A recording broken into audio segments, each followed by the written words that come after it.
Hi guys! Good morning. It's early in the morning. So, before I'm going to bed, I made a video for you. Gusto ko sana i-share sa inyo kung ano yung itsura ng teeth kapag zirconia or bago pa ilagay yung zirconia mo. So, maluwang siya. Tatanggalin natin. Ipapakita ko po sa inyo. Andito po yung aking mirror beside me. Ayan po siya. So, papakita ko yung isang ngipin sa inyo.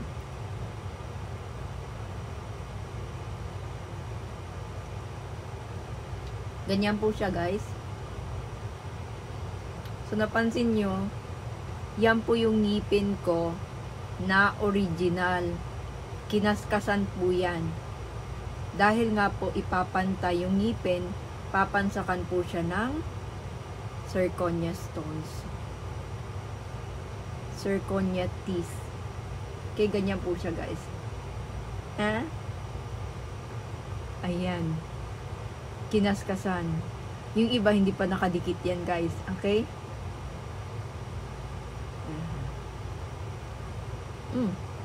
Natanggal. Kasi, guys, hindi pa siya nadikit. Hindi ko pa pinadikit. Inobserbahan ko muna siya. Ayan po siya. Yung original ko, kinaskasan.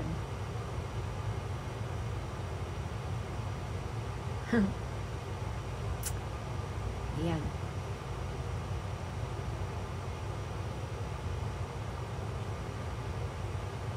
So, as you can see, maluwang siya. Hindi at nahihirapan pa ako magsalita. Pero pagkatapos niyan, maganda na siya. Okay? So, nakita nyo naman ang puti niya. So, actually, normal look lang siya sa personal. So, nakita nyo naman. Okay, gumawa ako ng video para ipakita sa inyo na ganun talaga ang zirconia. Hindi pa siya pantay, guys. Ipapantay pa yan. Okay? Relax.